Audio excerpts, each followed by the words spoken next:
Hey, how's it going? What a day. There I was complaining about all the lack of snow and how when we were on Kodiak, there was no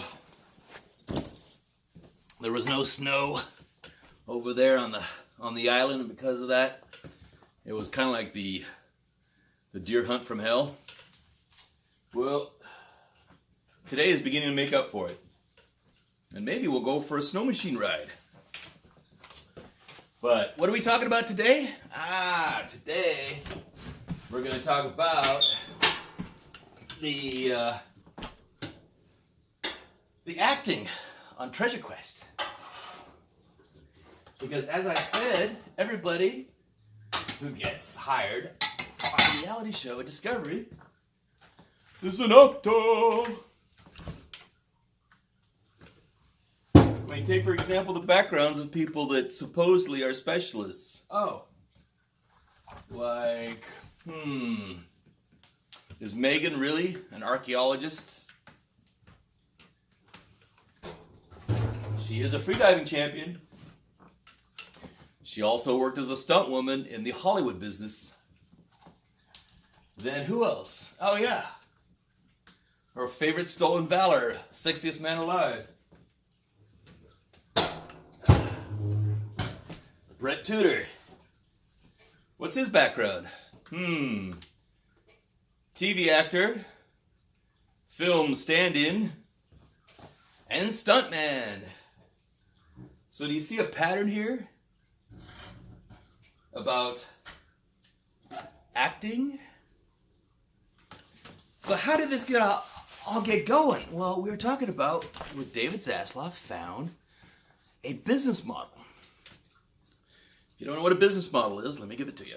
A business model is basically a kind of like an operational sheet. You can get a business model set up, which can be profitable or it can be unprofitable. Like a lot of documentarians have had unprofitable business models. And I think with David, in my honest opinion, David Zaslav looked at what was working and what wasn't working. He looked at two things, I think. I mean, this is all conjecture because it's just my opinion, remember? But there are two things in history that we've talked about. We talked about one. One is Michael Moore and how disgustingly wealthy he's gotten as a communist who's made a lot of money for a communist. Then we had the Blair Witch Project. You ever thought about that movie? Why was it that it was so successful? Because what it was just some film kids going out with a camera and going, ooh, there's a ghost, there's a witch. And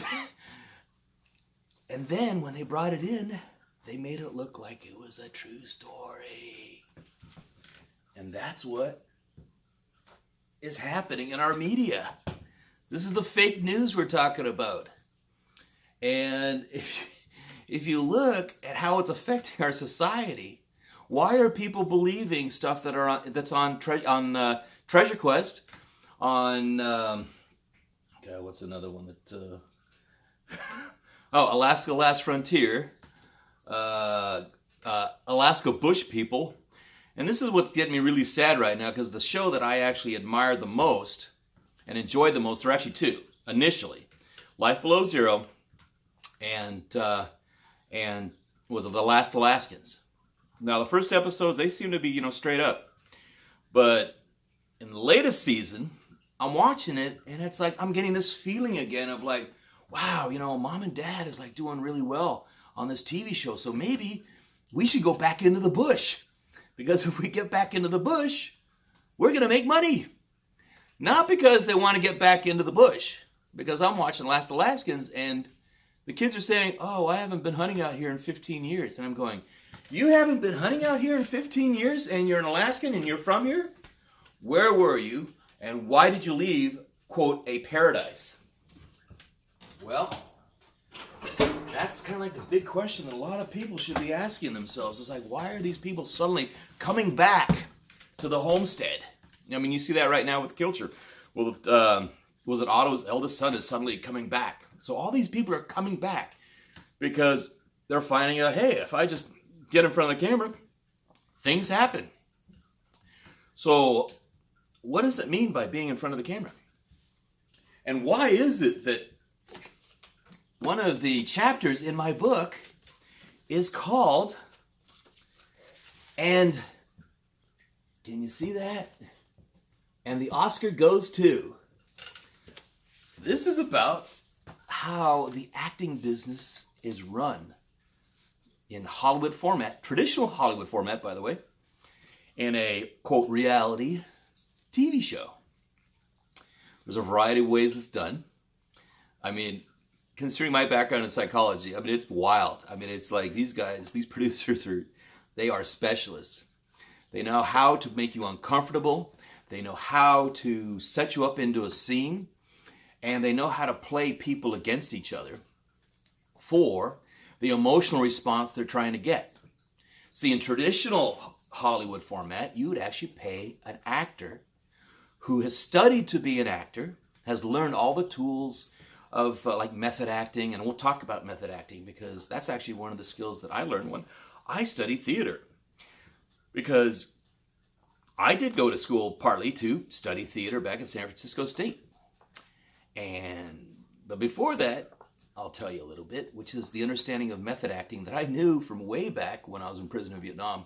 Because when you're sitting in an interrogation and the threat of execution is very, very possible, and you've already gone through a mock execution, you're going to do everything you can to take control of your own expression, the way your face is communicating to your interrogators.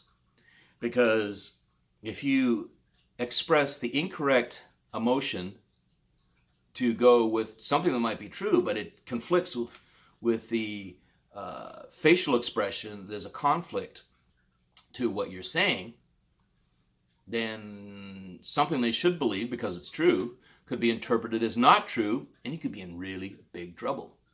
So that's where I got introduced into how to basically method act. So what is method acting? Method acting is, it was Lee Strasberg, yeah, that was the guy that is credited as bringing this all together. You know, people who studied, as I recall, it was Steve McQueen and who's the other one? Yeah, I'm kind of spacing right now on him. But very famous, you know, in the Hollywood community. And the method acting technique is basically you bring up a past personal experience, whether it's a happy experience, an exciting experience, a sensual experience. You know, if you're trying to create this connection, if you're in a romantic situation with your lover or husband or wife, you know, in this scene in film, and you're trying to get across through the lens this emotional context to make it real. Because what is drama? What is film when you're actually creating a drama? Again, drama is about instilling emotional responses in your brain. And the way they do it is through something that's called emotional contagion. Okay? It's kind of like the yawn.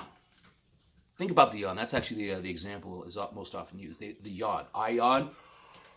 Oh. And you likely have yawned in this very second. And the reason is because we, as human beings, and actually, dogs have the same thing with us. You see a dog yawn, and you'll yawn. You yawn, and if it's your close dog, he'll probably yawn. So, it's an emotional contagion that we are actually genetically programmed, and this is what enables us to connect with other people, which is actually a survival mechanism. Think about it. You're going across the savannah, you run into another tribe. Oh, some more snow is coming down. It's a little bit bigger this time. I'll get you a little shot. So, you're crossing the savannah and you come against another tribe of these people. And how can you connect with them? Well, one of the things is we smile. And a smile is a very good way to connect with someone else with the idea that hopefully they will smile back. And if they smile back through this contagion, emotional contagion, you begin the process of bonding, even if you don't even speak the same language. Okay? So, sometimes coffee is just so much better with a little bit more sugar.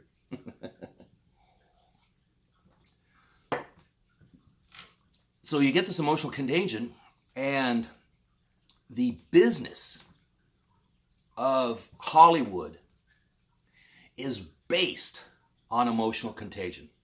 Oh, two things, actually. Emotional contagion and suspension of disbelief. If you studied self-hypnosis, meditation, guided imagery, hypnosis, hypnotherapy, you know that the way all these techniques work is to create a sensation within your body as though you are doing something. Let's say we're doing sports hypnosis or sports guided imagery.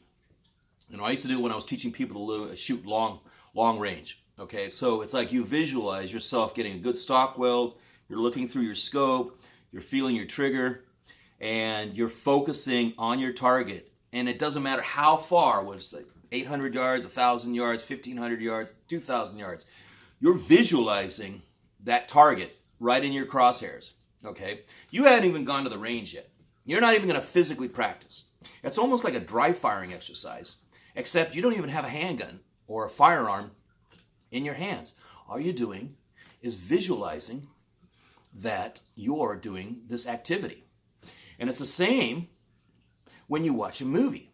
Because when you watch a movie, you see these characters up on the screen, and there's something about them. And this is actually, this is all about, we're talking about emotional contagion and the suspension of disbelief and the use of acting in reality TV in order to keep you coming along on the adventure.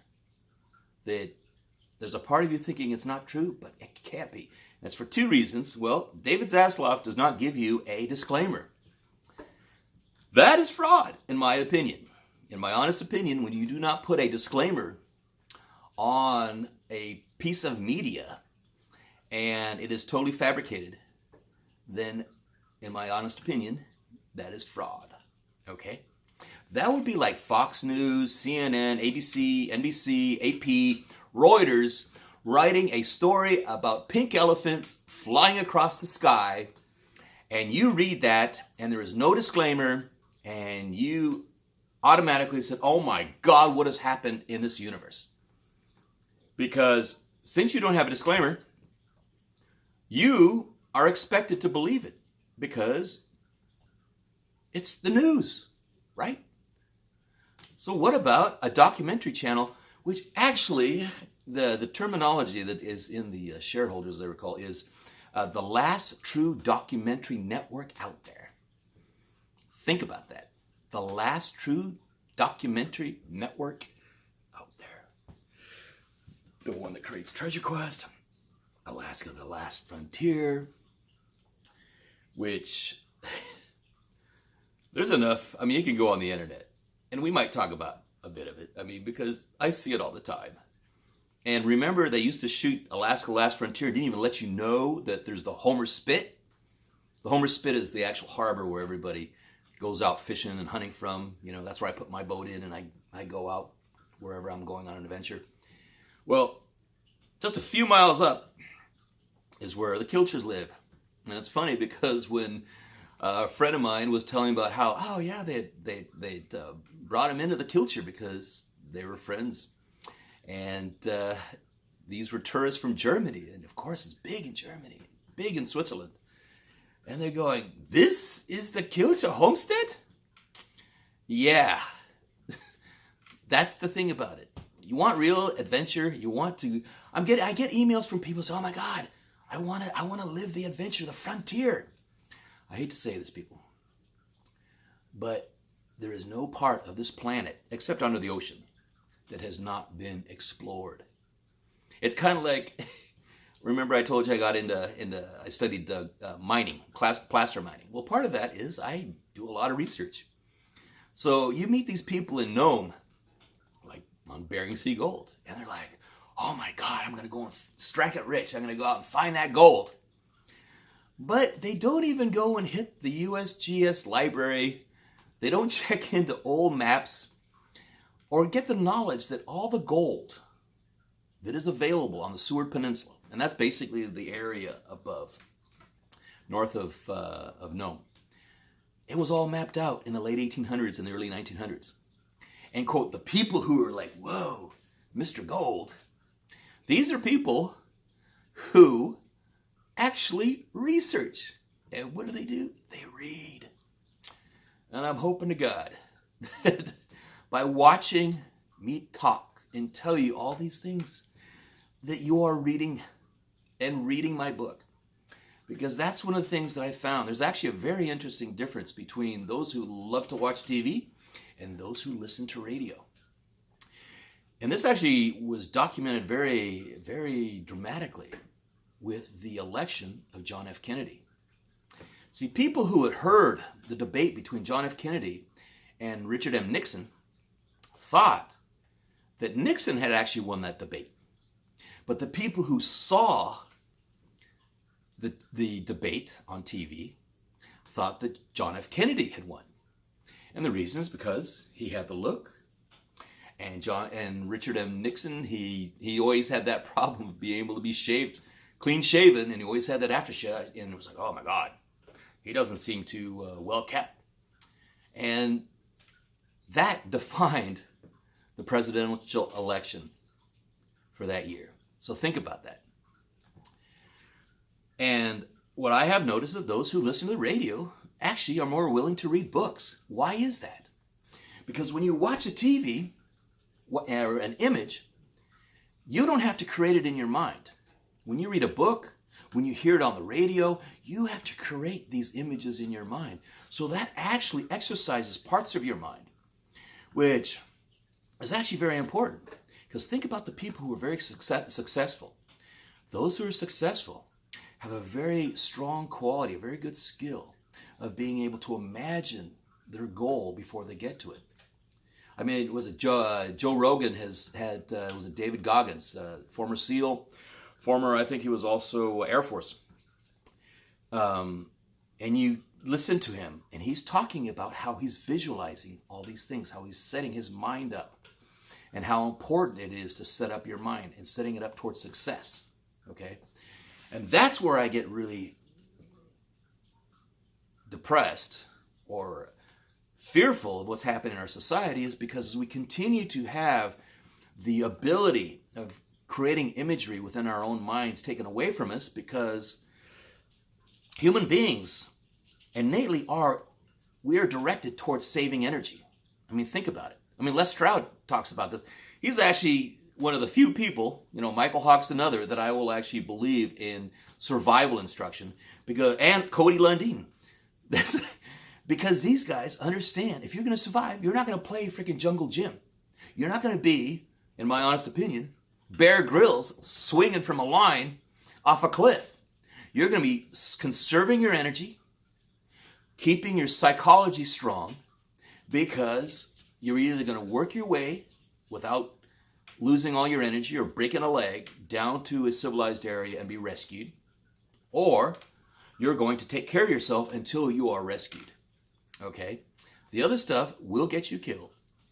And as evidenced by, I don't know if you read that article, but there was a young man in the UK who had said that he was going to go and live the life of Bear Grylls and survive, and he died within a month. This was an article that came out, I think, 2014.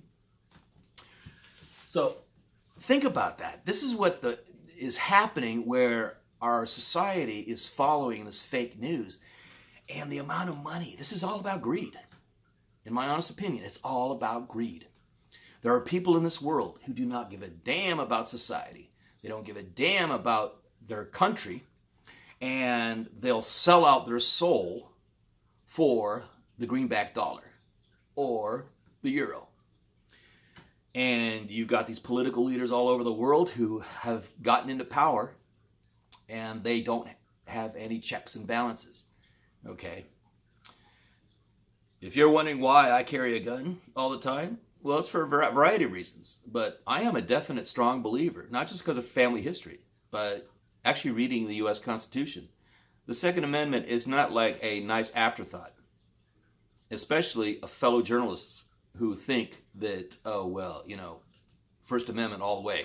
Well, if your First Amendment is hollow, as it was in Russia, in the Soviet Union, China, Vietnam, everywhere else that copied our Constitution but omitted that second part, yeah, those are the countries that said, oh, well, we copied your Constitution, but they didn't completely copy it.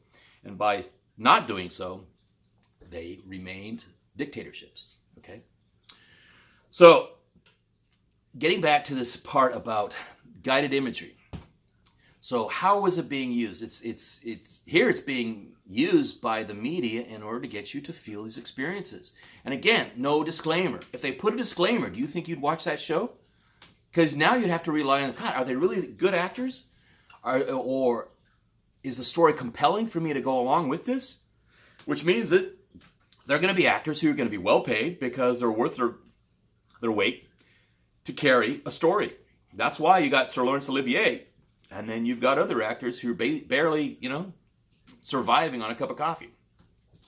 So, yeah, the scene where I'm talking about is when we supposedly, remember, we found this. We found the box or the leftovers of the treasure chest in the last episode. Remember that scene where I was like, I don't know, I was just so depressed, and I was like, my eyes were shimmering and I had the tears and everything. And a fan of the show said, "Don't cry, Cork.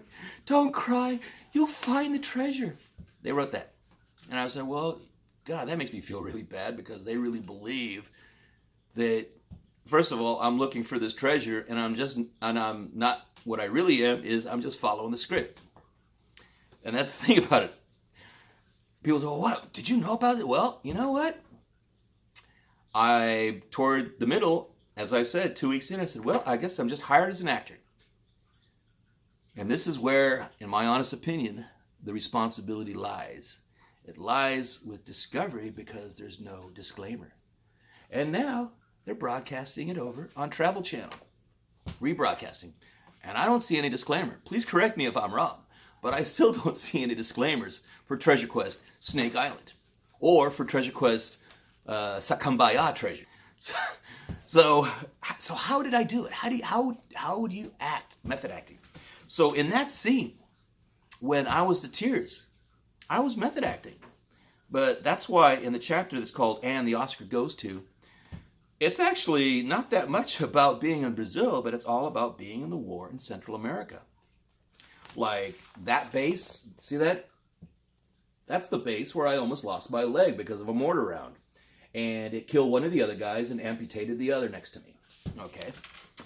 And yeah, that same night on the other side of the base, yeah, that's when the FMLN guerrillas came in and they shot the pilots trying to get into those choppers and killed them right then in the cockpit and threw grenades and explosives to take out the aircraft. Yeah, that was a pretty screwed up night in 1986. And me waking up in the hospital and all the other things that happened to me during that time of my life, which were very, very painful. So if you can imagine losing buddies in combat, many times almost losing your own life, seeing other people getting killed, people just asking for help. That's a thing. It's just like, I was watching Joe Rogan on his show, Ask Steve Rinella. And I interviewed Steve Rinella on Cork's Outdoors radio. God, it's almost like 10 years ago now, I think. But Steve is like, they're talking about dead people. The first time they saw dead people. And it's like, you know what? The dead people don't get you. It's the guys who are about to die and they can still communicate with you. And they're screaming for you to stop the pain. They're screaming for you to, they're basically asking for their mother. They're asking for their father. They're asking, what is it